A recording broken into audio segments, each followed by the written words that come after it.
It's 5:30 and good evening, everyone. I'm Brian Allen. Thanks for being with us. I'm Sam Wright. Over the past couple of years, consumers have seen the prices of nearly everything skyrocketing. And that would include the cost of taking your car into the shop. The cost of car repairs was up by 19.7%, that according to the latest federal consumer price data. Cordell Wright spoke with some industry experts to learn what is driving this increase. It's our 5:30 top story. Cordell. Good evening, Brian and Sam. Taking your car to the shop has always been something people want to avoid, even more so now, because even routine maintenance costs much more.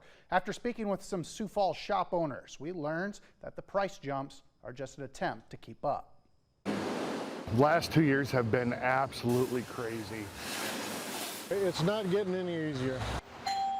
Fred Dirksen has a long history of working in the auto repair industry. Grandfather had a shop in a small town, and my dad was also a mechanic, so I've just grown up with it my whole life. Fred has operated out of Don's Auto since 1985. He says the current problems in the auto industry began with the pandemic. We had a little supply chain issues. We couldn't get some parts for a while.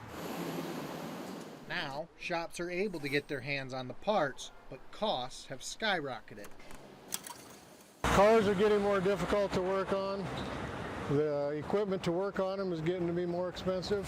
The same thing is being felt up the road, where Matt Jewell and his team have been running Jewell Automotive. Unfortunately, with the way businesses ran, what we used to be able to do 3, 4, 5 years ago for $200 is now doubled in price. Newer cars have also changed the way problems are identified. The cost of the software has gone up tremendously.